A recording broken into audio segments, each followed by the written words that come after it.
Thank you for joining us for the next hour or two in this episode of Inside Myanmar podcast.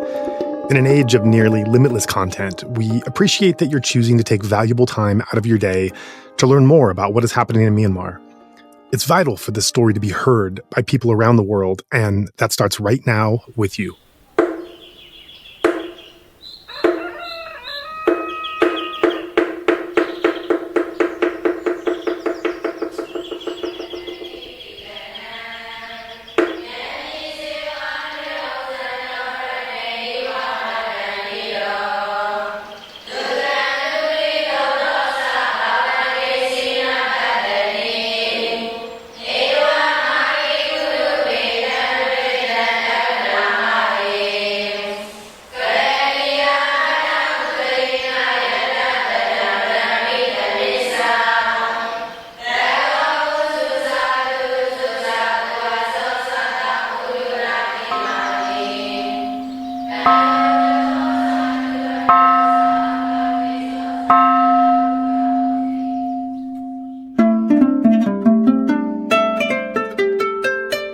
For this episode of Insight Myanmar podcast, we are in the office of Anthony Davis in an interview that we have very much been looking forward to.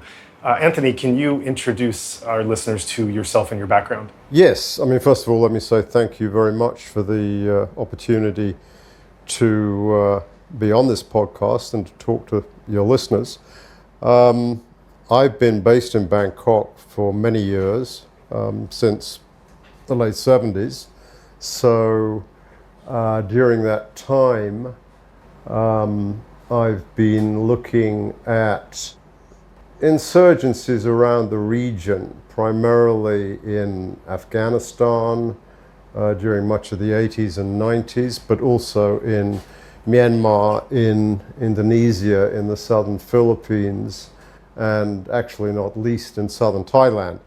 So over the years, I have had a significant amount of what I would call on-the-ground experience with both insurgent groups, but also with government forces countering insurgent groups.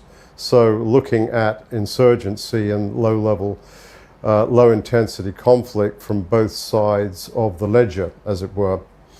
And for much of that period, since the early 90s, I've been writing for the Janes group of defense and security publications, who are based in London, but now have a pretty substantial presence in Bangalore in India, and who cover defense and security issues globally. What I've been doing for them has been very much based on my experience first of all, in Afghanistan for many years, but more recently in southern Thailand, southern Philippines, and in Myanmar. So that's pretty much my background. And yeah, I've been looking at the Myanmar conflict, as most of your listeners also have probably been doing. Well, my own experience with Myanmar goes back to time that I spent with the Karen National Liberation Army in the early 80s. And then more recently, with the flare-up of conflict in Kokang and then in northern Shan State in the teens, right? So Kokang blew up in 2015, and then conflict in across northern Shan State with the TNLA followed in 2016, 2017. So I was looking at all that, spending time up there. Spent some time visiting both the TNLA and also the SSPP at Wanhai back in 2015. And then, of course, we had the coup in February of 2021. And I haven't been back on the ground since then, which I should make very clear to your readers.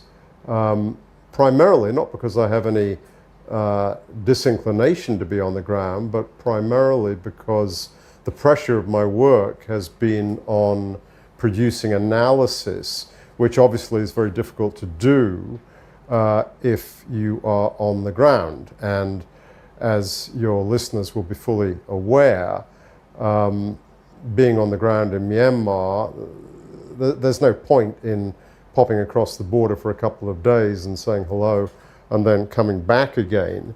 To gain any real insights into dynamics that are taking place inside the country, one needs to do what I did in other times in my career, which is to spend significant periods of time on the ground with ideally more than one conflict actor. So, I mean, it was a different period, but in the 1980s, I would go into Afghanistan for 3 or 4 months at a time, mainly on foot and on horseback, and move around the country from different group to group. So by the time I got back at the end of the fighting season in Afghanistan, which was once the snows came down in late October, early November, I would have seen a lot across a substantial part of northern Afghanistan or northeastern Afghanistan, wherever it might have been, and then would be able to draw on that and make intelligent analysis of what's happening. Myanmar today is very different insofar as everything is happening much faster, right? The war in Afghanistan went on for 10 years. What was happening in 1982 didn't change dramatically by 1983 or 1984. It was part of an ongoing insurgency, counterinsurgency continuum. What's been happening in Myanmar over the last 3 years, as you're very much aware, has been a much more accelerated conflict. And that acceleration is only speeding up right now. So I found it very difficult to, well, not difficult, impossible to basically take off for a month or 2 months, even if that were possible. Moving around among different groups in Myanmar is not what I experienced with different groups in Afghanistan at a different period.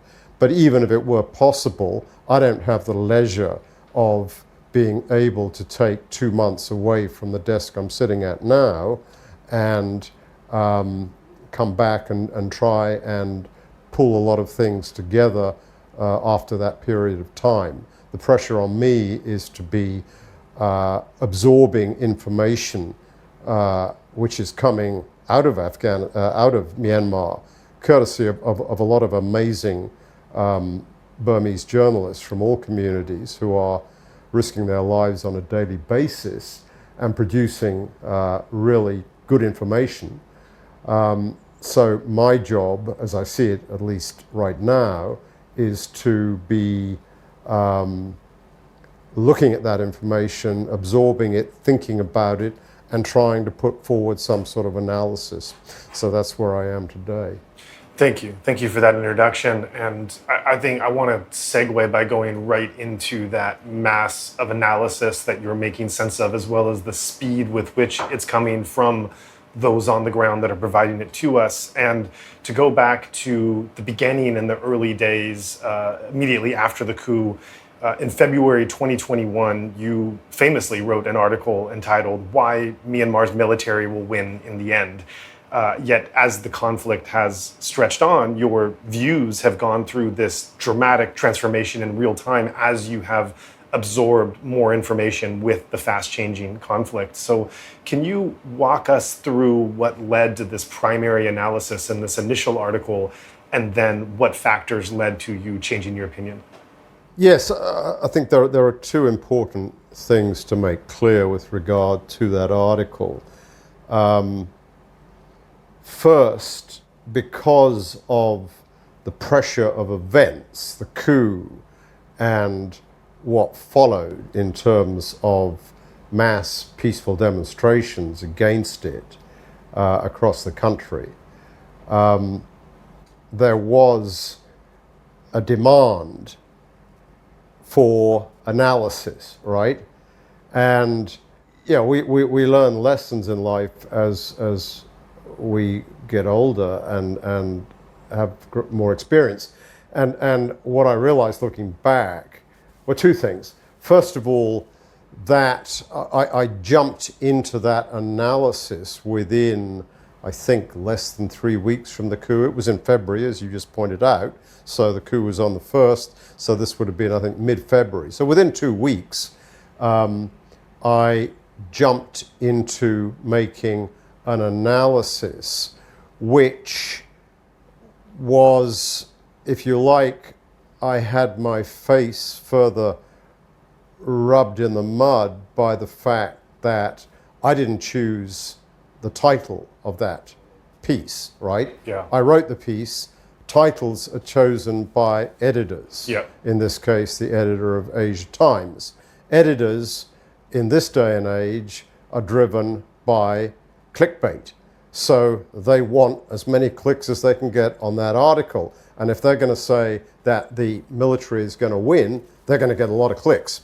So I was sort of pulled out there a lot further than I might have been if it had just been the article. And I myself have been able to choose a more measured title for it.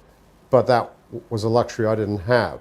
So then when it comes to the article itself, this article, as I've just said, was written under pressure to produce, right? Early on in the game, when what we were looking at, and I can remember this very clearly, there was a lot of expectation that the military were going to jump straight into a repeat of 1988. In other words, they were going to go in essentially guns blazing. And during February, that did not happen. And I was looking, along with a lot of other people, I'm looking at a situation where you got massive protests across the country, right? And essentially, the guys on the front line, there were some military, but primarily they were police. And they were taking a very sort of, I won't say relaxed, but they weren't leaning forward into crowd suppression, right? They were trying to contain crowds in certain areas, particularly around the Sule Pagoda area, behind barriers, right? But they were very much on the back foot. And I was looking at this situation and I was talking to various sources in Yangon, various military sources of my own, and the conclusion that I arrived at prematurely was, this is really interesting, they're not going to go back to the 1988 model and of just massive overreaction and massive immediate suppression. And what I wrote in the article was that it appears that they may have actually learned something. This isn't the same military as 1988, clearly. I mean, that's a fact. Whatever they've done since, it's a different generation, right? At leadership level and in terms of the guys on the ground. So it is a different military. And what I thought in terms of my analysis at that time was that they are trying to wait this out. What they're going to do is use a lot of modern technology. They're going to be intercepting mobile phones, which everybody was using, which didn't exist in 1988. They're going to be using drones, and they're going to try and slowly, two things. One, wait out the kids, right? I mean, how long are you going to sit on the street for? A week? Fine. 2 weeks? Getting a little hot. 3 or 4 weeks? Maybe not. So they're going to wait it out, and they're going to decapitate it, right? Using a whole range of technologies in a much more sophisticated way than what happened in 1988, 1990. So eventually, and when you go back and you look at it through the lens of the first 2 to 3 weeks of February, that analysis, I don't think, was off the wall. It wasn't plain stupid, right? It was ultimately wrong because finally they lost patience, and then it was water cannon, and then it was bullets to the head, right? Trying to decapitate the crowds in the way that comes easiest to the Tatmadaw, namely killing people. And then finally, come mid-March and the end of March, mass killing on the streets, particularly in, I'm trying to remember the date, I think it might actually have been the same day as Armed Forces Day, 27th of March, the massacre in Bago, where you had infantry with RPGs and machine guns basically slaughtering young people with whatever they were using. I mean, dustbin lids, what do you call them, catapults. I mean, basic stuff, right? And they were slaughtered. And then basically we're into the military doing what the military have learned in other times in their history and what comes easiest to them. So that was basically the background of how I got that story wrong, if you like. And as I say, it was a factor of two things. Being pushed into analysis probably too early, and also falling victim to a clickbait header.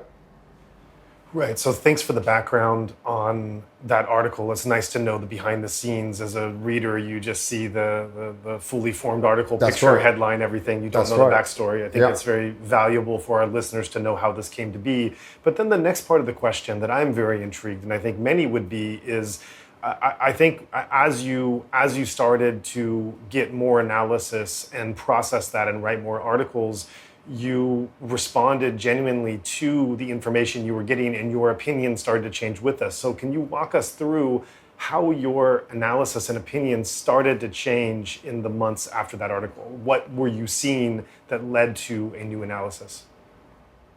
Well, what I was seeing was what everybody else was seeing. There was nothing different there. What happened from March onwards, late March, I think it started up in Calais, up in Sagaing, and also in a southern Chin state in Mindat, was the beginning of a popular uprising. I mean, that's essentially the story of the last 3 years, is that the Burmese people finally, whether they're from a Burma background or from ethnic minority areas in different parts of the country, they subconsciously or consciously made a decision that we've had enough. And it is now time to stand up to this regime which has been suppressing the Burmese people and suppressing their instincts for democracy since 1962, and arguably even before that. So that essentially, that process, that uprising, which then began to spread like wildfire, to use a term which Mao Zedong once used, a prairie fire.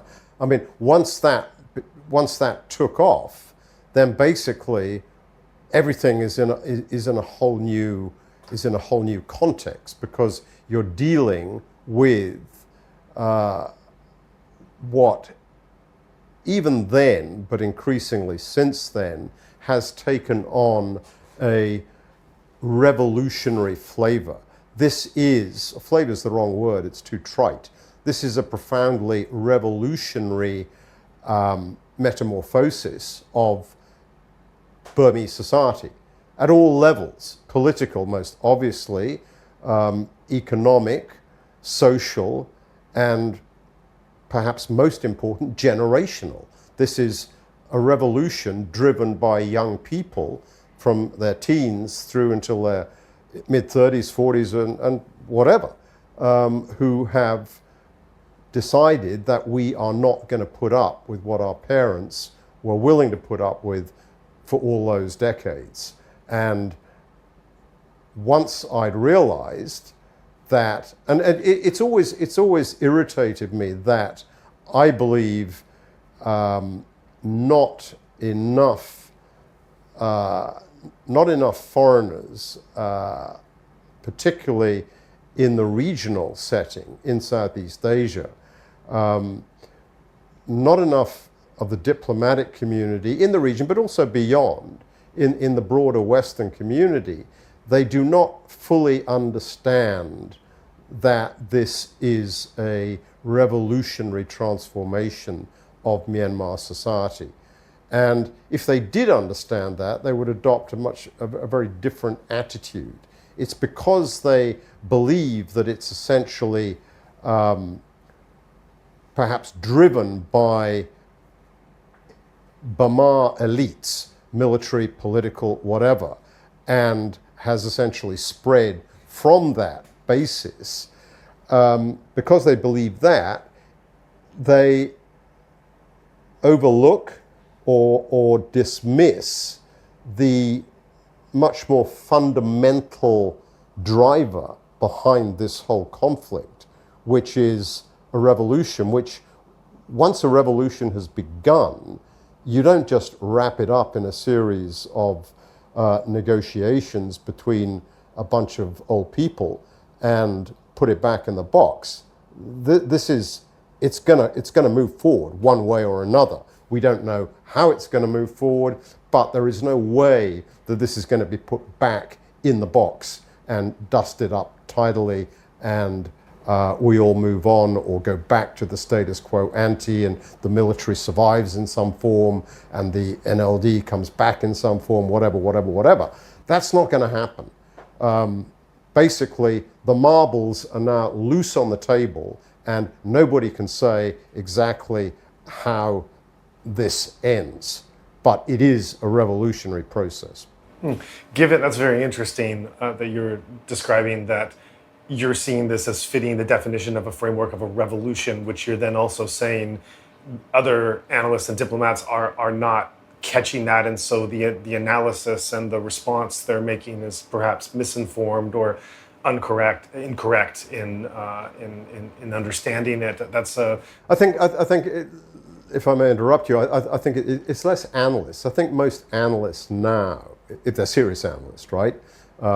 Certainly if they're Burmese, they get it because they're living it, right? And even if they're foreign, they get it because they can see what's happening. But I think when you're looking at this from the corridors of power, right? If you're in Bangkok or you're in Singapore or Jakarta or London, Paris, Berlin, wherever, right? There is an instinctive reluctance to accept the fact that this is a revolution which cannot be contained and resolved by rational negotiations between elite groups. There is a fundamental reluctance to accept that.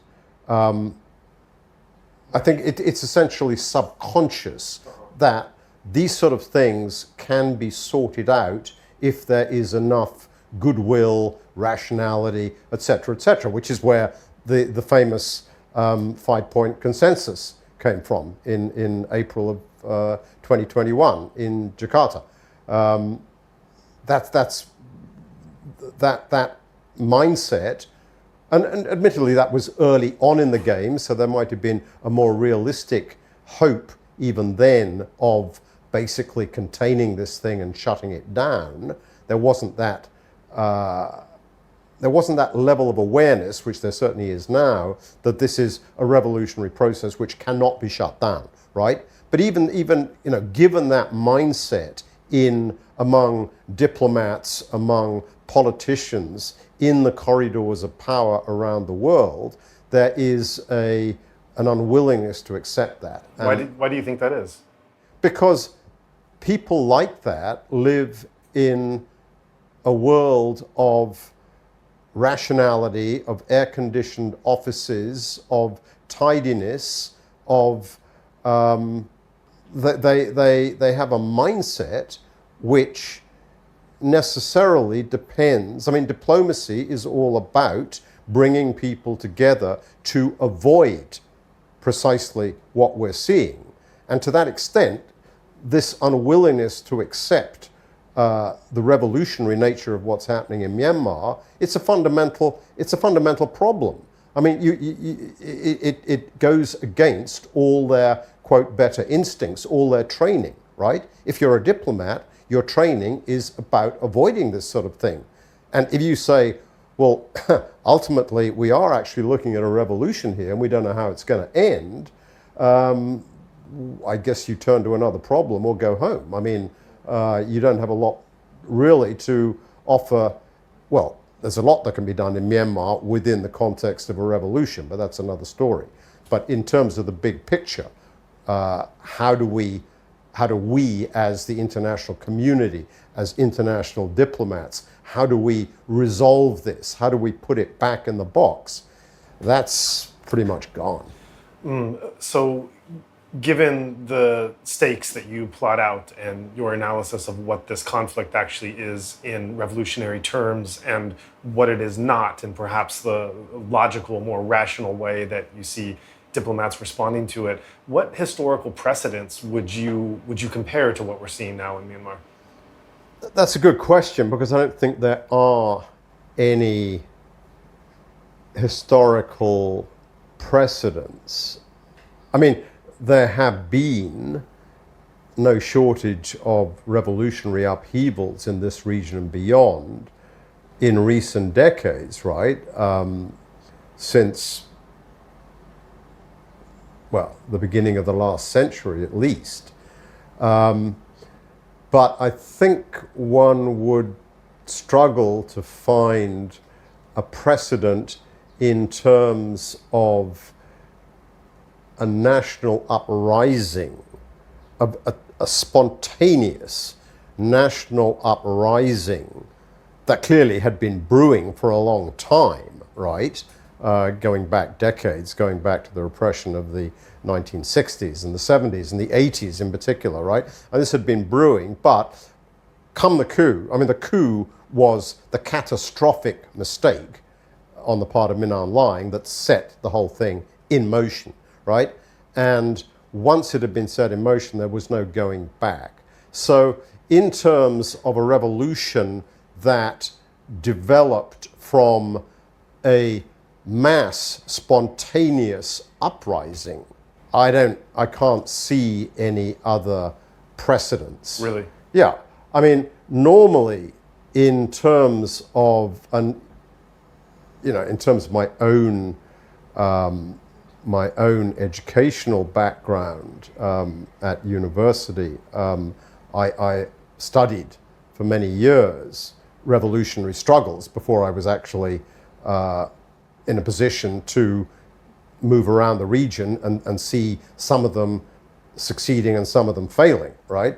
So I have an academic background in the study of particularly communist revolutions, because I spent time in China at the end of the Cultural Revolution looking at the communist revolution in China, in particular the military side of that. So there are precedents, obviously, of revolutionary struggles, but typically in terms of those revolutionary struggles, whether they were explicitly communist, as in China, Vietnam, Cambodia, Philippines, which never succeeded, right, in the latter case, or whether they were wars of national liberation, as in Algeria, classically, or Mozambique, or wherever, Angola, and they were not explicitly communist, what you always had was a revolutionary party, right? There was a revolutionary core which basically ignited and organized the revolutionary process, politically and military. So it was that marriage of revolutionary politics, be it Marxist-Leninist or liberation politics. It was the marriage of politics and the military that, in many cases, made those revolutions successful. In other words, they succeeded in overthrowing an incumbent regime. So that was, if you like, the strength of a traditional revolution in over the last century, right? That's what you always saw. And Myanmar is a very different situation, obviously, because the revolution emerged from an inchoate, spontaneous, popular uprising. And you could argue that the CRPH and then the NUG emerged in April and May of 2021 as the core. But the problem is, well, I use the word problem coming at it from the perspective of what's happened in other revolutionary struggles. The problem is the CRPH, the NUG and the NLD behind both of those, largely behind both of those organizations, is anything but a revolutionary party, right? This is a classically, Aung San Suu Kyi was not a revolutionary. She believed in peaceful politics, in the military slowly returning to the barracks and democracy becoming embedded in Myanmar politics. And there were reasons that she must have thought that could work, that project could work, and the military would essentially see that they were on the losing end of history, if you like, and that it made good sense to return to the barracks, to reform the military into a professional organization, and Myanmar would have been a very different place.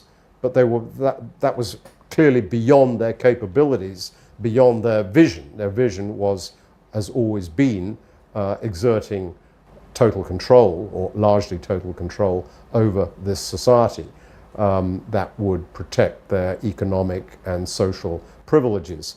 So, yeah, I mean, we have now a revolutionary, the Spring Revolution, it's a revolutionary struggle, and people need to fundamentally understand that.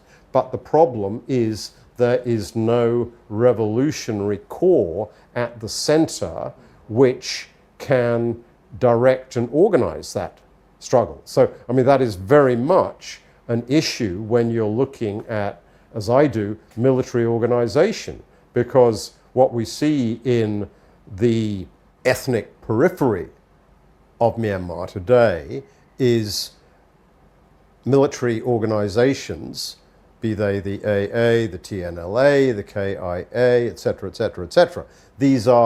They're not communist revolutionaries, but they are revolutionary organizations which are capable of organizing politically and militarily.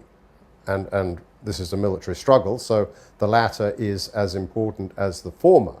What we have in the center of Myanmar, in the Burma areas, is an organization, namely the NUG, which is not a revolutionary vanguard party, having to learn on the job how to organize, how to basically herd all these PDF cats loose across the center of the country, how to herd them into something resembling an army, which sooner or later will need to confront the military on a conventional or semi-conventional basis in order to defeat them.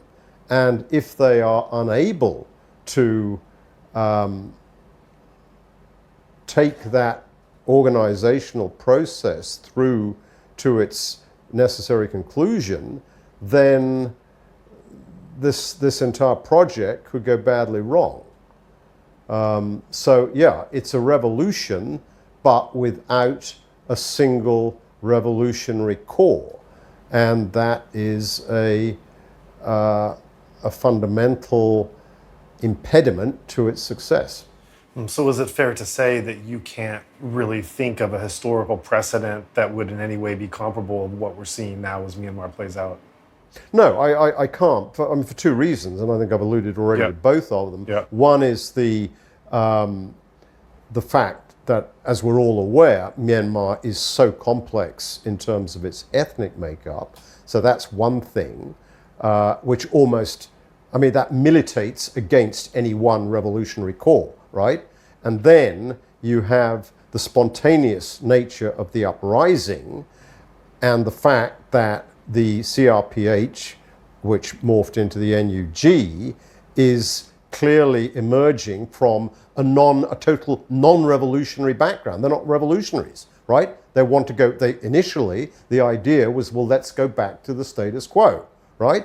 That's not a revolutionary. So, there is a disjuncture even there between the older generation who are running the NUG and the CRPH and younger people who, without knowing exactly what they're looking for, because they're not, picking up Marx, Lenin, and Mao Zedong, right?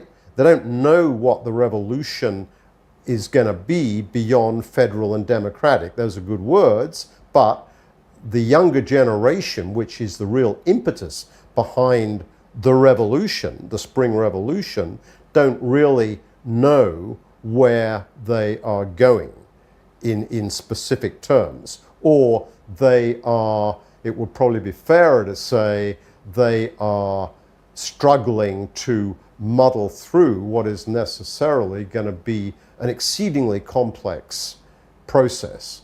So if by some divine intervention the military could collapse tomorrow and essentially lay down its weapons, return to the barracks, right? You would still have a hugely complex process of figuring out the way forward and how does a nation of this complexity, this ethnic complexity and political differences, how do they arrive at a definition of workable federal democracy? It also makes me think of your job as an analyst, and if you are trying to understand this fastly moving situation as you're getting data on the ground as it happens, and there's not a historical precedent to look at or to fall back on, the job of an analyst in this must be really, really complex in trying to figure out which way the wind is going to blow. Yes, I've learned my lesson. I don't rush to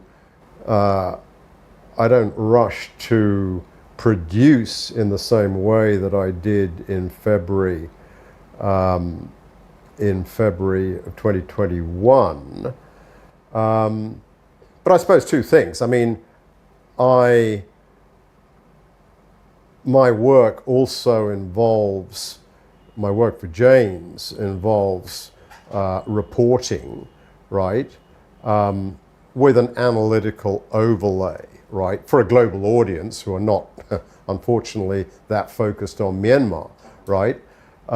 So to that extent, I'm not called upon to make, luckily, I'm not called upon to make sweeping judgments on a regular basis. But that said, I have over, I suppose, in the last 2 to 3 years, every few months,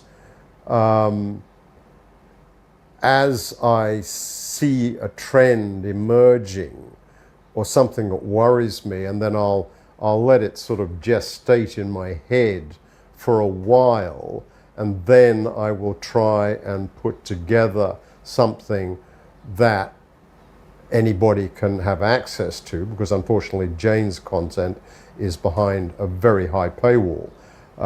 So basically, if you're writing for Jane's, you're writing for people in military organizations, in government, in big corporations, in intelligence services, this, that, and the other, right? So it's not popular, and I think that's unfortunate. So if I think I have something to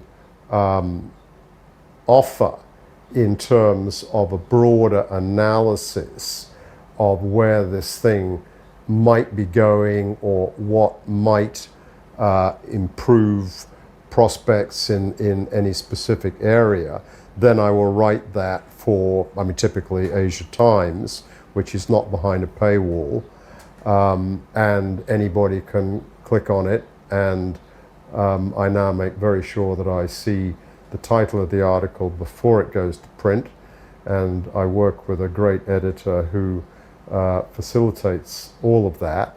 So yeah, to produce an article like that takes a lot of time, because I'm very careful of getting pretty much each sentence right.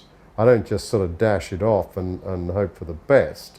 I want it to say exactly what I think, for better or for worse, right? It could be wrong, but I don't think, given the amount of thought that I put into it, and given the fact that I don't do it under pressure anymore, I think that some of these articles can be quite helpful in at least getting other people, if they don't necessarily agree with what I'm saying, then they've got to stop and think, why don't I agree with what he's saying? And where's he getting it wrong? And then push back. And then the dialectic moves forward, right? It's argument, counter-argument, and then it moves forward to a new level. Yeah. So that's pretty much what I'm doing now. And as I say, I'll only write one of those articles if I feel there's something which is actually worth saying. So I want to go back to what you were saying about the international community largely missing due to avoidance or wishful thinking or whatever, or bad analysis or whatever, being air-conditioned rooms, whatever the reason is, missing that this is a revolution taking place. And were they to acknowledge, were some diplomat, some country to acknowledge this is actually a revolution by definition taking place, that would fundamentally change the way that they would want to respond to it. But that then brings up a new question. How can you respond to a revolutionary movement taking place? How would that shift? How could that shift, or should that shift the international response if they come around to acknowledging this is a revolution? Yeah, that's an excellent question. And because it's an excellent question, it has no easy answer. If you accept the premise that this is a revolutionary process, and I'm not saying that all diplomats are incapable of making that sort of conceptual leap. I think there are a lot of very smart diplomats who do understand this. Ironically, probably all of them come from countries which haven't themselves been through a revolutionary process. So I think the Laos, the Vietnamese, the Chinese, their diplomats are the least likely to accept the fact that there is a bottom-up popular revolution going on in Myanmar, right? Whereas probably diplomats from other parts of the world might be more open to that idea. But if you accept the premise that there is a revolution going on, then sort of by definition, well, you either stand with revolutionary forces or you stand against them, or more typically, you stand back from the whole inchoate, unpredictable mess, right? And because there is no revolutionary party in Myanmar, right? You've got ethnic armed groups which have a revolutionary background. I'm using the word revolution in the widest sense, right? And you have what's happening in central Myanmar, but there is no clearly one revolutionary party with a revolutionary agenda that it's looking to advise the world about, right? So the NUG does a lot of good work in offices around the world and in moving around the world. Madam Zinma Aung is pretty tireless in getting out there and moving around the world, but it's all basically about federal democracy, right? There's nothing wrong with federal democracy, but it's not the way she approaches her job is very different from how the Front de Libération Nationale, the FLN, the Algerians did it, or the Vietnamese did it in another era, right? Where they're getting out there and they have and they have countries which in the age of the Cold War were sort of by definition on side. What we have now is a much more complicated international situation where you can agree that there's a revolution, you can agree that the military is a brutal, often mindless force for ongoing conflict and the spread of that conflict, the repercussions of that conflict beyond Myanmar in terms of refugees and crime and et cetera, et cetera. You can buy all that, but at the end of the day, you're in a very complicated international environment where this is not the Cold War anymore, right? Where you're not on one side or the other, right? So even those countries which instinctively support the military, and I'm not thinking of Russia, who obviously very open in their support for the military, but I'm thinking more of the likes of India or the ASEAN countries, the more authoritarian ASEAN countries, Laos, Vietnam, Cambodia, to a degree Thailand. Countries like this, even they're not coming out openly and saying, we're on the side of the military and we're going to basically stand behind these guys all the way, whatever they do. It's no longer the Cold War. So whether you accept the premise of a revolution or you don't, any country's reaction to what is happening in Myanmar is going to be constrained significantly by wider international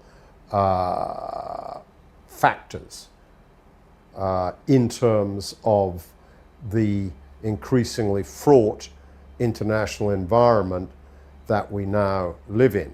So I'm not going to name specific countries and how they might be constrained, but I mean, there has been a general sort of consensus that ASEAN, given that Myanmar is a member of ASEAN, given that ASEAN is a regional body, that ASEAN should basically be the point organization for the regional grouping best able to deal with this problem in some shape or form. So far, it's failed magnificently, not through any want of conferences and getting together and talking about it, but in terms of actually doing anything, there's been minimal progress.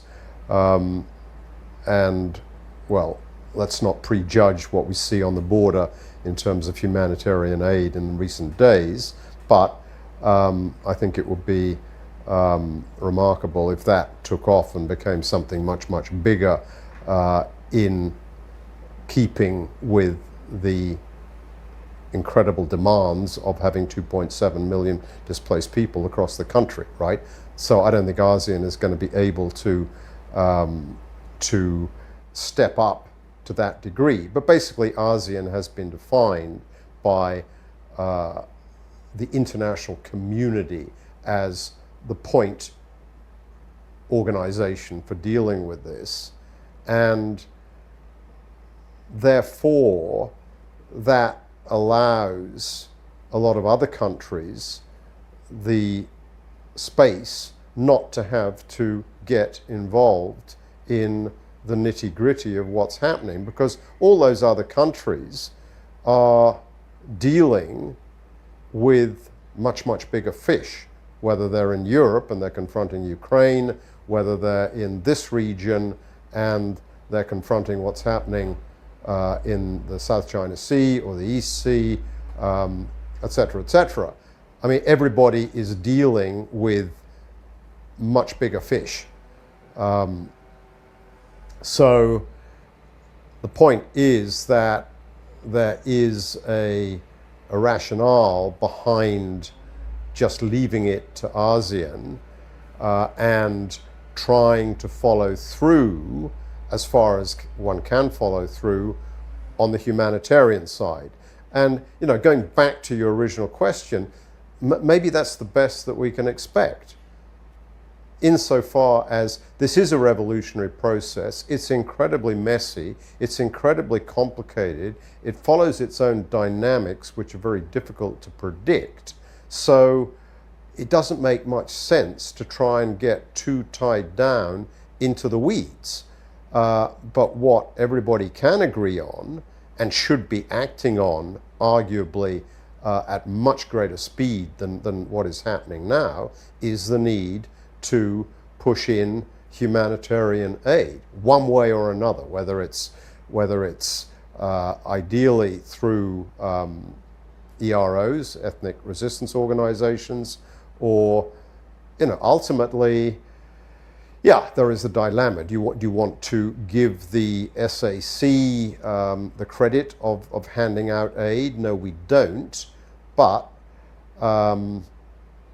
if people are going to die because that isn't happening, then, well, that's a whole different argument. We can talk about that later if you want. But the need for humanitarian assistance is great. So that should be the focus, in my humble opinion, of the international community's efforts beyond what ASEAN can or cannot do at the diplomatic level. And then on top of that, there are sanctions, a lot of talk about arms embargoes, a lot of talk about jet fuel. Yeah, I mean, there's nothing wrong with pointing to those issues again and again and again. And a guy like Tom Andrews does sterling work, moving around the globe the whole time, banging on tables, metaphorically speaking, and maybe sometimes actually, trying to focus people's attention on the importance of those issues. So that's all to the good. Whether it's going to make any difference in terms of the number of jet sorties that the Myanmar Air Force is capable of putting up in any given day or week, given the fact that Russia and to a lesser degree India, China, and some other big players are prepared to assist it at whatever level, you know, whether the sanctions are going to have any significant impact on the level of conflict is another question. But, you know, I think tragically, as I've suggested recently, I mean, we may, to expect that, you know, we're 3 years into this and in 3 years' time, hopefully it'll be over, that would be very optimistic. So having guys like Tom Andrews doing the work that he does, and he's not alone, there are other human rights organizations that also bang on the table, and that's great, they should. So looking at the range of possible responses, you've addressed mostly ASEAN and other neighbors of Myanmar, and I want to get into possible responses from the Americans and other actors in the West, and this is quite a hot button sensitive topic, but There was discussion in the early days, would they invoke R2P? There were very naive and optimistic, idealistic hopes of military intervention. But as the conflict has dragged on, there has been discussion, probably not at any serious level, but at least raised in various articles of should the U.S. and other countries be looking at a greater intervention or providing lethal aid or something along the lines of what we're seeing in Ukraine, manpads, early defense systems, something that they're not doing now. What is your thought of what the Americans and others in the West could or should be doing? And in light of, again, going back to your definition not your definition, going back to the analysis that this fits a definition of a revolution. Given that context, what could or should Western countries with the U.S. leading the way be doing? My take on this is actually fairly straightforward. First of all, the United States right now simply does not have the bandwidth to get involved in another conflict, right? That bandwidth is entirely preoccupied with what's happening in East Asia, the South China Sea and Taiwan Straits in particular, with what's happening in Gaza, with what's happening in Ukraine, not least, where a disaster is unfolding. And of course, Gaza is another disaster. So no bandwidth. And at the end of the day, great powers move according to their interests, right? And even a great power such as the United States, which espouses democracy and the rule of law, et cetera, will ultimately move according to its interests. And the sad fact of the situation is that the United States has no burning interests in Myanmar. The only possible interest that I can see that it might have is to complicate life for China, which has very real interests in Myanmar as a neighbor and as a country which needs a degree of stability in Myanmar to push forward its legitimate economic aspirations, provided the government of Myanmar is prepared to accommodate that. So, yeah, the United States has neither, to put it baldly, the bandwidth or the interest to get involved. And you could argue, and there are people who do argue, that a little bit of covert this or covert that would go a very long way. The requirements are not massive.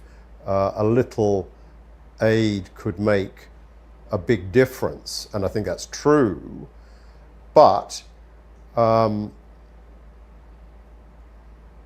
if a little aid were, first of all, no programs like this remain covert for long, right? So if there were a covert aid operation that the United States government were prepared to prosecute, first of all, it would have to necessarily win the compliance of the government in Bangkok, which would be extremely difficult. But let's leave that aside. Even assuming that could happen, then essentially that would be setting on fire an already significant level of Chinese paranoia. The Chinese are already more than a little bit concerned about what the West, and that means led by the United States, might be able to do or interested to do in Myanmar. And these are concerns which, given history, and we only have to go back to the 1950s to a very well-known CIA program backing the KMT in Shan State, running forays into Yunnan to destabilize China's southwest. Those memories don't die fast in Beijing, so there is a historical precedent there. And beyond that, China has interests in Myanmar, if you like, best represented in terms of the pipelines across the country, right? Which are to a degree very vulnerable. So Chinese paranoia is sort of built into the cake right now. It's very much a part of what's happening. And I think for the United States to fan that paranoia out of essentially, I think, as I suggested earlier, were that to happen, and I don't believe it will, as things stand today, but were that to happen, I think this will be much more about making life very complicated for China in Myanmar, right? Rather than standing behind democratic forces in Myanmar, right? I mean, if the federal democratic revolution in Myanmar has strong legs, those legs are not going to be changed significantly by a small American aid, unless we're talking about surface-to-air missiles a la Afghanistan 1986, which then that's not covert. That's going to be out in the open within days, and the fact is China is going to respond to that, and that doesn't help. It complicates life for China. Does it improve the prospects for a good outcome for the people of Myanmar? No, it doesn't. It just pours gasoline on a fire. So I think for the various reasons that I've touched on, there's a lot of folks in Washington, D.C. who get all this and have no interest. I mean, they can read the op-eds in the Washington Post, same as we can, right? And that's not going to change their attitude to what the United States should or could be doing. So, essentially, we've got the Burma Aid Act, which is pretty small beer, but even that has fanned a degree of Chinese paranoia that I've been talking about. There's the office of the NUG in Washington, as in other capitals around the world. That's fanned the paranoia of the Chinese. So, to follow through on that with night vision goggles or non-lethal military stuff, you're just pushing the envelope to into a place which I don't think helps anybody.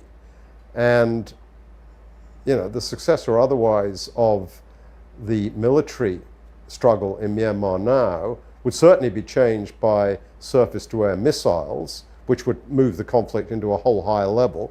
Not good for anybody, right? It's not going to be changed by night vision goggles, right?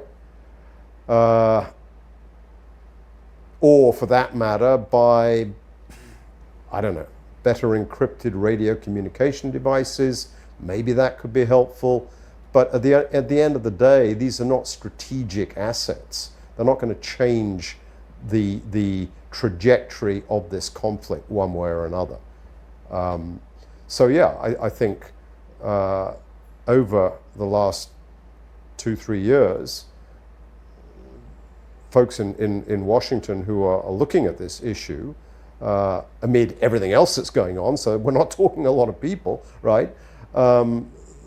they can see the dangers of getting sucked into something which, at the end of the day, doesn't do anybody any good. Right. Okay. Let's go to looking at the conflict on the ground. This is a non-conventional conflict that can be confusing for a lot of people to make sense of, and you might hear about battles that are taking place here or there, or airstrikes, or this number of outposts that have been taken down, but then to try to understand, you use the word the NUG, kind of herding cats, as in the PDF forces, and then of course you have the EROs and you have the military itself that's there. So I wonder if you can give a kind of explainer overview, as challenging as that is for something as messy and non-conventional as this, but for those that are listening that have been trying to make any sense out of what's happening through this smattering of articles where they read about some battle or some skirmish or some outcome, and just trying to understand what does this mean, as opposed to Ukraine that might follow more conventional lines. In Myanmar, it is incredibly complicated and messy for the lay reader to try to make sense of what exactly has been going on for 3 years. So can you try to give an overview, fleshing that out? Yeah, I'll make a few comments which I think, to anybody who's sort of familiar to a degree with Burma, will not come as any news at all. And then, if you like, we can. So yeah, I mean, what I suggest is I can, set out for the lay reader something that he or she already understands, which are the main actors on the ground. And then, if you like, we can get into the weeds a little in terms of how they interact and what they do. So yeah, I mean, as has been pointed out in virtually every article written about Myanmar over the last certainly 2 and maybe even 3 years, you have starting from March of 2021, you have a popular upsurge primarily across the heartland, the Burma ethnic heartland of the country, a popular revolt against military suppression of peaceful demonstrations, which then morphed into this plethora of People's Defense Forces, PDFs. So there were and still are some PDFs which operate in some ethnic parts of the country around the periphery. But basically, for the sake of simplicity, let's think of PDFs and then even less organized local defense forces, LDFs, as essentially a central Burma phenomenon. And then around the periphery of the country, we have in Rakhine, in Chin, in Kachin State, in Shan State, in Karenni State, in Karen State, in Mon State, we have pre-existing so-called EAOs, ethnic armed organizations, which some of them, like the Karen, were set up in the late 40s, almost immediately after independence. Karenni the same to a degree. Some of them, like the Kachin, came later in the 60s, Shan in more in the 70s, etc., etc. Two of the most important, the Rakhine and the Arakan Army in Rakhine and the TNLA in northwestern Shan State, are latecomers to the party and were set up only in 2009 with the assistance of the Kachin. But basically all of these are, in distinction to PDFs, these are well-established political and military organizations that control territory and that over decades have built up military infrastructure, military capabilities from different sources. So you have, in essence, these two blocks of revolutionary pushback against the SAC regime. Then you have a situation where several of the EAOs, the ethnic groups, decided it was in their interests to support the revolutionary upsurge in the Burma heartland and provide assistance in the form of training, weapons, and monitoring to PDF groups, either that came from the heartland and then went back to the heartland, or sprang up even in their own states. So in Kachin State, for example, there are PDFs which operate very much under Kachin PDFs which operate under the command and control and alongside the KIA, the daddy organization, if you like.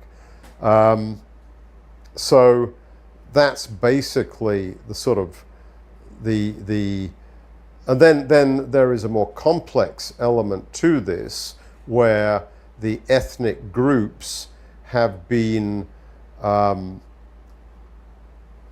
using PDFs which they have helped stand up. They've trained them, they've provided a degree of weaponry for them.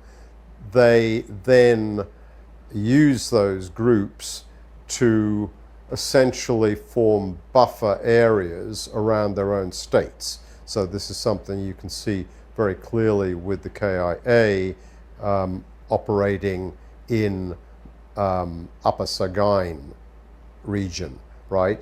You can see it with the TNLA in northwestern Shan State operating with PDFs, Burma, or ethnically mixed PDFs in Mandalay region.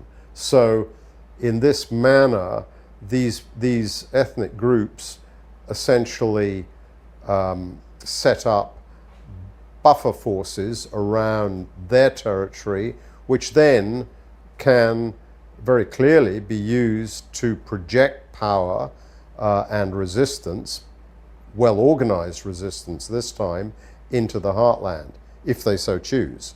So that basically is a very crude overview of the relationship between the Burma PDFs, which the NUG has been struggling to organize, because a lot of these PDFs in the heartland do not have direct support from an ethnic group. So they basically either are winging it and doing it on their own, under their own steam, learning on the job, or they are looking to the NUG to provide finance, weapons, etc., which places a big burden, obviously, on the NUG, which has limited resources. So, yeah, as you said, it is complicated, but pretty much any news story or any report on a military incident, it will fit into one of those areas. It'll either be, and we've seen this very much obviously over the last dry season, the last 5 months, since 10/27, the end of October, we've seen EAOs, ethnic groups, conducting semi-conventional and conventional operations against the military in their own areas with great success. And then at the same time, we've seen PDFs in the heartland also conducting operations, but at a very different level, essentially ongoing guerrilla operations, which for the military are a big problem. But these are ongoing guerrilla operations which are not going to do what the ethnic groups are capable of doing, namely overrunning battalion headquarters, capturing towns, etc., simply because PDFs are still essentially in guerrilla mode. They're not in semi-conventional or fully conventional mode yet. So yeah, it is complicated, it is messy, but things tend to fall within the parameters of what I've just described. Can you tell us how important 1027 was in really changing the landscape and the flow of this conflict? Yeah, I mean, there's a lot that can be said about 1027, but I'll try and answer your question very specifically. I mean, 1027, if you like, we can circle back and, Sure. and discuss what actually sort of happened on the ground. Feel free to take it from there if you like. Well, no, what I'm going to do is make a broader point first. I mean, 1027 was an operation by 3 ethnic armed groups, right? The Taang, the Kokang Chinese, and the Rakhine, who since 2014 at least have been operating together in northern Shan State. These are groups which know each other very well. They've been operating together for 1 decade. And in 2019, they came out with this cute term, the Brotherhood Alliance. So we can call them the Brotherhood. 1027, which began on the 27th of the 10th month, October last year, was a extremely well-planned, well-provisioned, great logistics operation that was coordinated across northern Shan State. And each group had its own particular interests, its own particular area of operations. So the Kokang Chinese, the MNDAA, were essentially focused on their turf, which was winning back the Kokang area, which they'd lost in 2009. The TNLA was focused more on northwestern Shan State rather than the northeast of Shan State. And they also made significant advances. The Arakan Army, the AA, the Rakhine, have a contingent in Shan State, which took part in both of those, assisting both of their brothers, but also extended 1027 into a fully fledged offensive campaign in their own home state of Rakhine down on the western seaboard of Myanmar, a totally different area, 600 kilometers away. So basically, you had this coordinated, well-coordinated operation launched by the Brotherhood. And we can, if you want, discuss the ins and outs, but I'm not sure it's particularly useful. Suffice to say that these campaigns in these different areas were all remarkably successful because they were well coordinated. Initially, there was the element of surprise. They used drones very effectively, and they were extremely well planned. The big takeaway, what is the big takeaway of 1027? Essentially, it burst the balloon of military invincibility. The idea that this is a military which is so central to governance in Burma, is so ubiquitous in terms of its deployments across the country, is so well integrated into society everywhere that their defeat is impossible. 1027 burst that balloon. So if you're sitting in Beijing or New Delhi or Bangkok, and you've been counting all this time on the basic premise that these guys are not going down. They can't go down. They're too big to fail. Whatever happens, they've got to be included.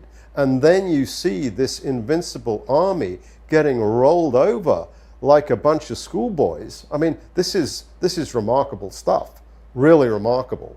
So the big takeaway from 1027, and it's only continued this last month, we're talking on the 1st of April, But in March, the Kachin, the KIA, kicked in to do their own 1027, their own campaign across their own state with largely similar results. So suddenly, this is a military which seems to be collapsing on all ethnic fronts.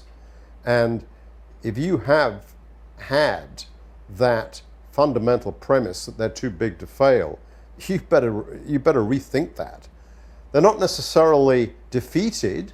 That would be, in my assessment, wildly optimistic, but this is an organization which has taken heavy blows, not just to its manpower and its material capabilities, but most importantly to its morale.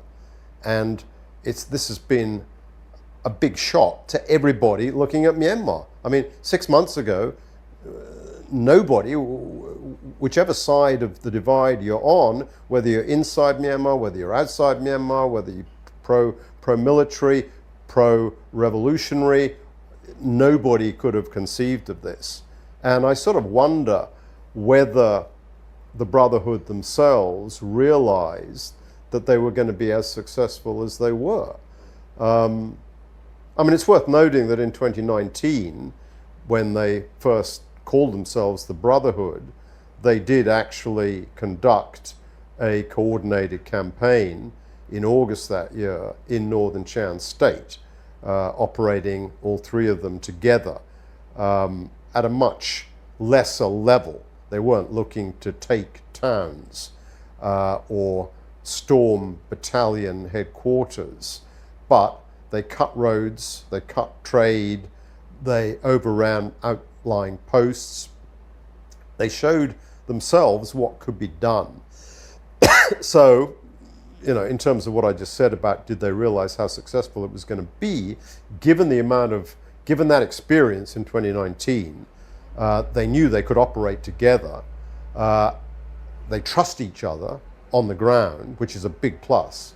And given the, at least, I would argue, 1 year of planning and then many months of logistical preparation, which went into 1027, maybe they did know. And also, going one step beyond that, I think, and this is particularly, well, it's true of all of them, they were prepared to take losses, right? You can read a lot of reports about 1027, you can read how many towns the military lost, how many battalions were overrun, how many men surrendered, how many men were killed. You'll read nothing about the losses of the Brotherhood. But I believe, simply in terms of looking at the operations that they conducted over the period of time that at any given place they were conducting those operations and getting hit by daily airstrikes, etc., etc., all three brothers would have lost hundreds of men, no question. Particularly the Rakhine, particularly in the AA campaign in Rakhine State, where they were attacking well-fortified bases held sometimes not just by battalions, but by so-called tactical operation commands, TOCs. And you know, I've looked at these in detail thanks to Google Earth. These are significant places, right? You don't just wander in one morning, right? You need to plan very carefully. And even so, even given all that planning and preparation, some of these places took 2 weeks to overrun, getting hit by airstrikes every day. So the Rakhine, yeah, I would imagine the Arakan army probably lost at least 800, maybe 1,000 men dead in this campaign, which has largely succeeded in taking the north and center of the state, and they're now knocking on the doors of An Township, the headquarters of the regional military command. So they would argue those lives were not wasted, but this wasn't a walk in the park, as you know, if you read a lot of the media out there, as I said, you'll read all about what the military lost, nothing about what the Brotherhood lost. They took losses. So I guess what I'm wondering is if this really did flip the script and change the narrative of this military in command suddenly, in your words, running away like schoolboys, going back to the earlier, this definition of a revolution that's taking place and the nature of the unconventional conflict that is also taking shape. One of the things I've been confused about since in the months after 1027 is that, at least as far as I've seen, I haven't seen or read of other countries changing their policy to look as if the momentum is changing. You're still seeing, or at least correct me if I'm wrong, I'm still seeing that regionally speaking, there is still a sense of the military being the strongmen they've always been. You would think that if the momentum was really shifting, and I know that it's premature to say that the military is on its last legs or it's collapsing. That's wildly optimistic, but it was also a vast and bold change in dynamic, in your words as well. So have there been changes in the way that other countries have started to approach or look at the revolutionary efforts and groups and wanting to kind of be at the ground level of what could be new leadership in the country, or have they been slow to the party? Another good question, and I think it's complicated. I mean, essentially what 1027 did, or let's go beyond 1027, what the ethnic offensives during the past, well, it's not yet finished, but the dry season have achieved is puncturing, as I said, the balloon of military of Tatmadaw invincibility, right? That is a very different, so in capitals around the world, to the extent they're focused on Myanmar, which, as we have agreed, is not a lot of their working day. Sure. But to the extent they are looking at this, the seeds of doubt have been well implanted, right? They realize now, if they didn't already realize before, what do they realize? They realize that these ethnic groups are major players, right? They're major players. So you have Derek Chollet flying into town, was it 3 days ago, and meeting the K3C, the Kachin, the Karenni, the Karen, and the Chin, right? Those groups. So why? Because America now understands in a way that maybe it was not prepared to make public before, that these ethnic groups matter now in a way that they didn't before, or weren't perceived as being that capable before.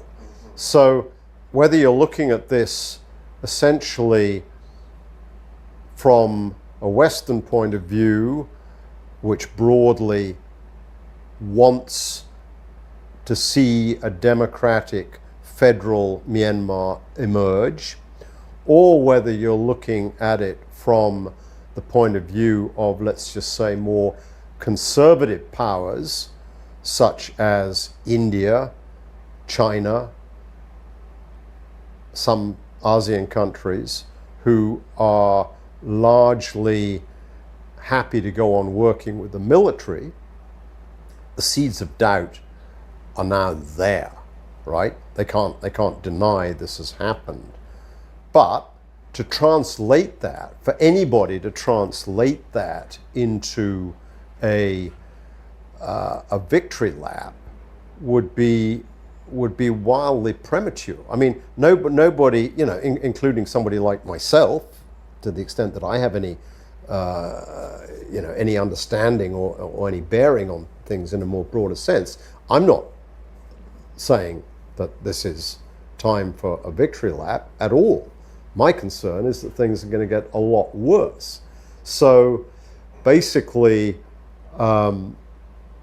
you may well see a dynamic where countries such as I mean, India's a good example because India it's a democratic country, right? And it's not Russia in terms of its all-the-way support for the military, but to expect that what I'm suggesting is there may be a dynamic where countries like that, who are now aware that the military is in deep trouble, are actually more likely to step up their support for the military. So, again, 2 or 3 days ago, you had the Mr. Kumar, the Indian ambassador to Myanmar, going home after completing his tour, meeting Min Aung Hlaing in Naypyidaw, and the headlines were all about more support, right? More backing, economic backing, military backing, a delegation of young men from the Indian Air Forces in Naypyidaw being shown around. I mean, if anything, there is a sense of now's the time we've got to dig in and help these guys, right? Because their backs are now to the wall. Nobody can deny that. So that is a dynamic. So basically, I think everybody, what I said about the balloon of invincibility being burst, that's a fact. How people react to it is going to be different, but we're not going to see any significant sort of changes that your question was sort of implied that we might hope to see yet. I see. Right. So I'm conscious of your time. I have one more question for you, and anything else you'd like to add after that. I come back to what you had said earlier in the conversation, where it would not be unreasonable to think that this could go at least 3 more years. And we've spoken to a number of analysts in the last several months who have suggested that we could be looking at 6 months or so. That's a much more optimistic take on it. But I'd like to have you flesh out your thinking and understanding that so much, there's black swan events that can change things. There's so many unpredictable factors that could go into this. So I'm not holding you to any prediction or time frame, but you did float the 3 years, so there must be some thinking behind that. So the first part of the question is looking at that, at where that 3 years came from, that you think that this will continue to play out in that time frame. And then the follow-up question added on to that is that in the ensuing conflict that could be going on months and years in the future, so far the cities have, and the urban centers have been relatively, in comparison, spared some of the real violence and pillaging and horror that the countryside has seen. And we can get more into why that's so, but as this conflict continues, to what degree do you think we could start to see a change in the urban centers starting to be impacted in a way they've not been so far? Okay, let's go back to your first question, which is about why 3 years. And I must say that my own thinking about this has changed insofar as going back a few months. Towards the end of last year, or maybe the beginning of this year, I was of the opinion that if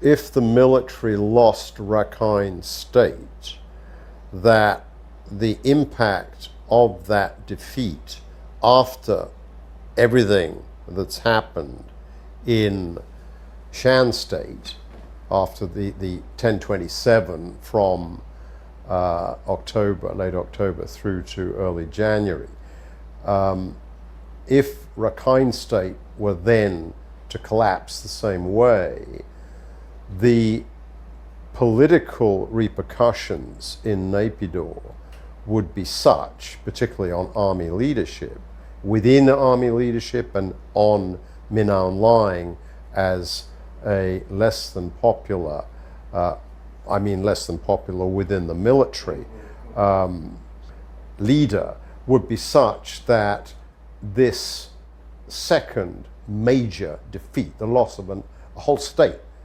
Not talking northern, I mean, Shan State was northern Shan State, right?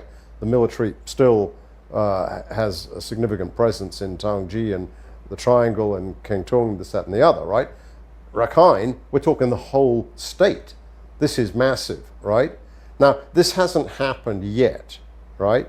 Sitwe is still in regime control, under regime control. Chaukpu is under regime control. An is being fought over probably as we're speaking now.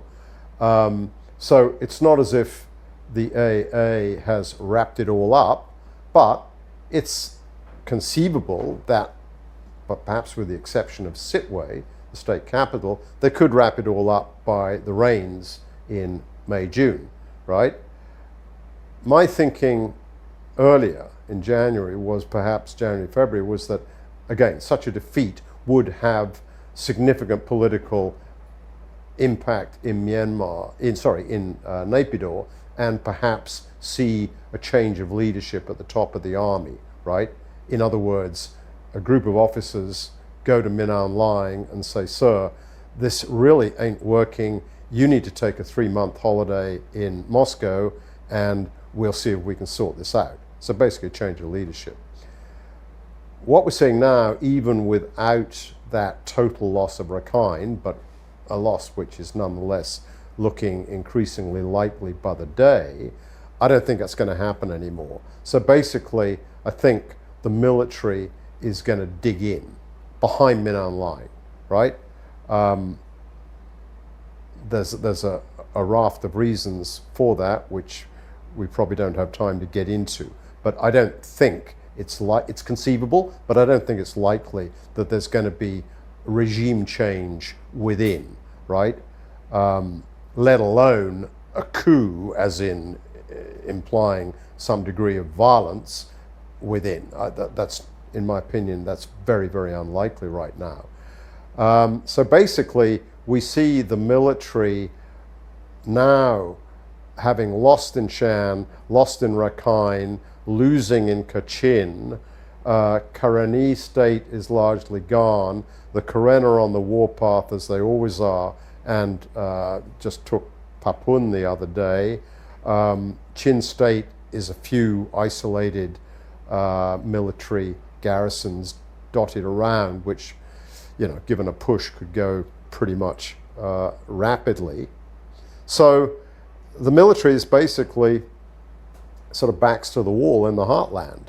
Now, I think any expectation that this is therefore, because the situation is geo-strategically so dire, any expectation that this is all going to be wrapped up by the end of the year and that we can be looking at, you know, federal democracy for Christmas, I think that's not grounded in reality.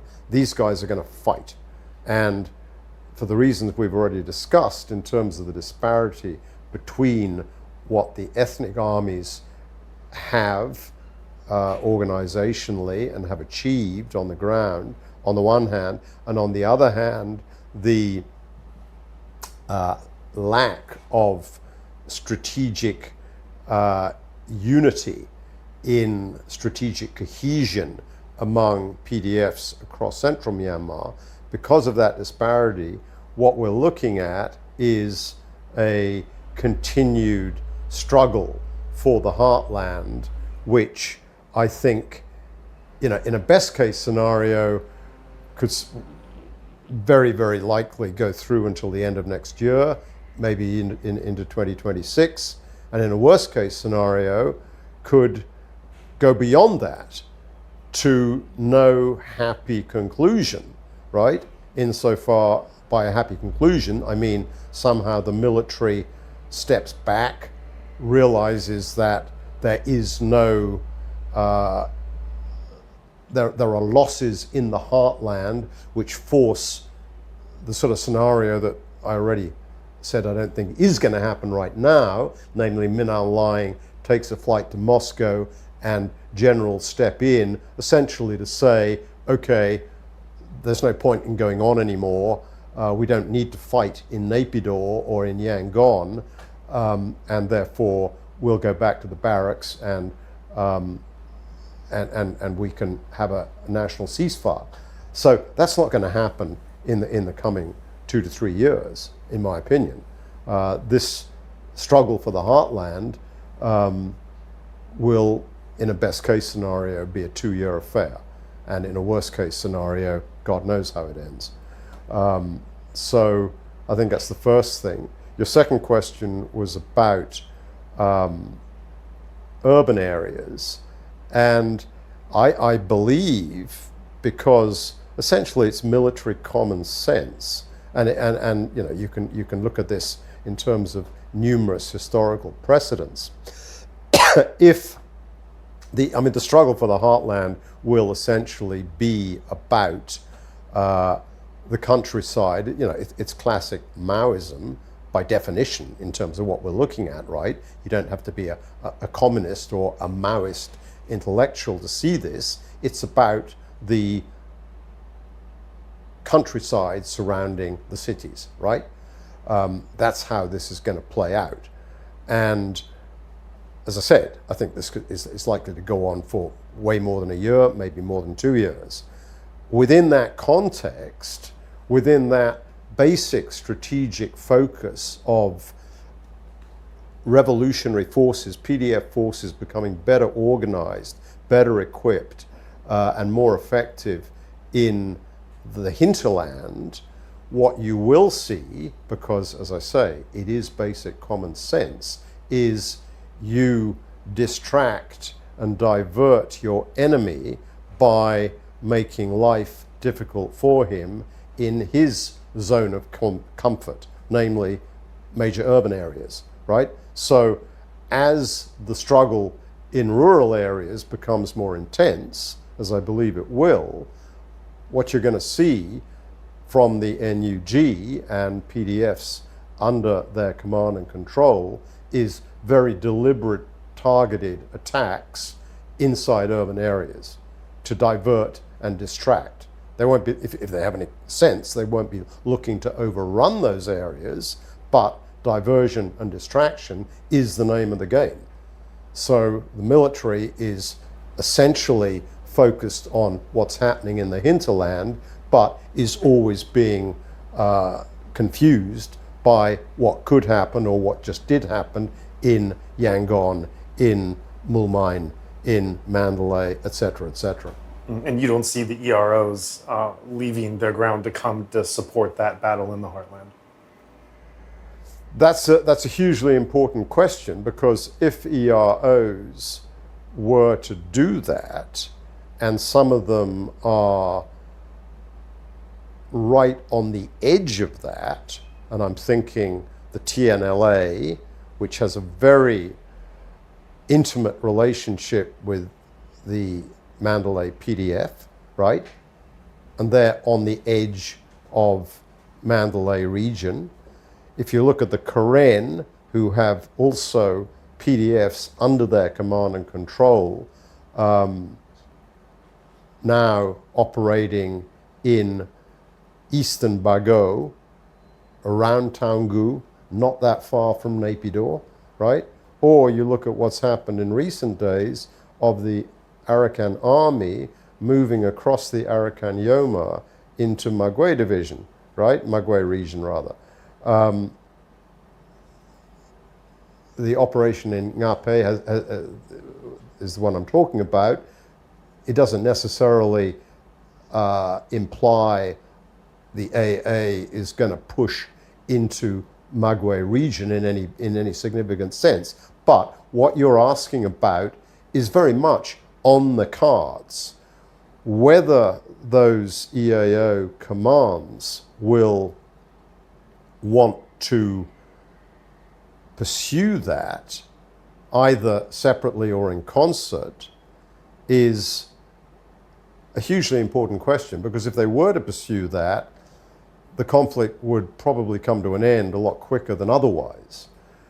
However, there are obvious political concerns in pursuing such a strategy. And certainly I find it very difficult to conceive of a situation where you would have ethnic armed force units, ethnic groups, actually moving into largely Burmese cities. So I don't think we're going to see the KNLA doing what they did in the 1950s, which is walking into Taungu or Taungu is actually an interesting possibility because that is one city where they do feel it's in their zone of operations. But I'm making a broader point that the big heartland cities, I doubt if those ethnic armed organizations would want to get mixed up in that. And for that matter, I doubt the NUG would want them mixed up in it either. So it makes a lot of sense to call the point there. But in terms of hinterland operations in essentially rural areas, would they come in support of PDFs that they are already in operational relationships with? Entirely possible. But a decision needs to be made, and don't ask me what that decision will be. I thank you so much for your time. I have so many more questions that could be asked. I appreciate the ones that were, and every minute of this has been so valuable. Before we take leave, is there any last statement you would like to leave with our listeners to continue reflecting about, or something that we didn't address that you'd like to make sure to get in there? Not in terms of anything sort of specific or detail. I mean, to the extent that listeners are Burmese, whether they're Burma or from ethnic communities. I mean, what I would say is I know I speak in this regard for a lot of foreign observers of the conflict in Myanmar.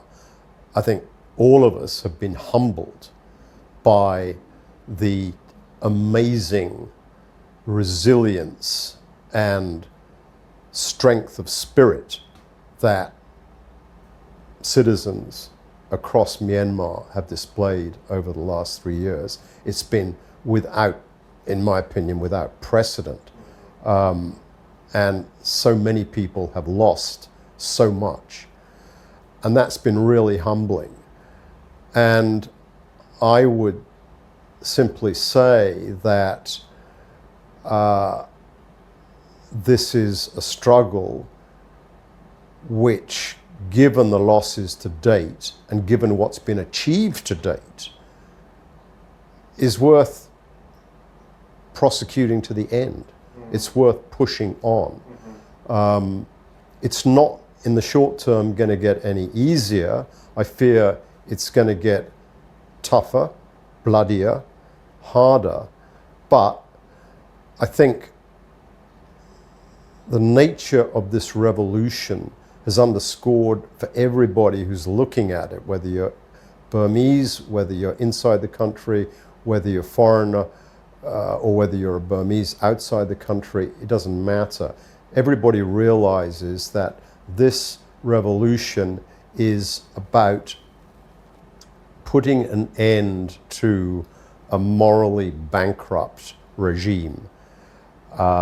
And this is a regime which needs to be shown the back door of history. And I just hope and pray that the courage and resilience that the population, the vast majority of the population in Myanmar has displayed over the last 3 years can be sustained in the years to come.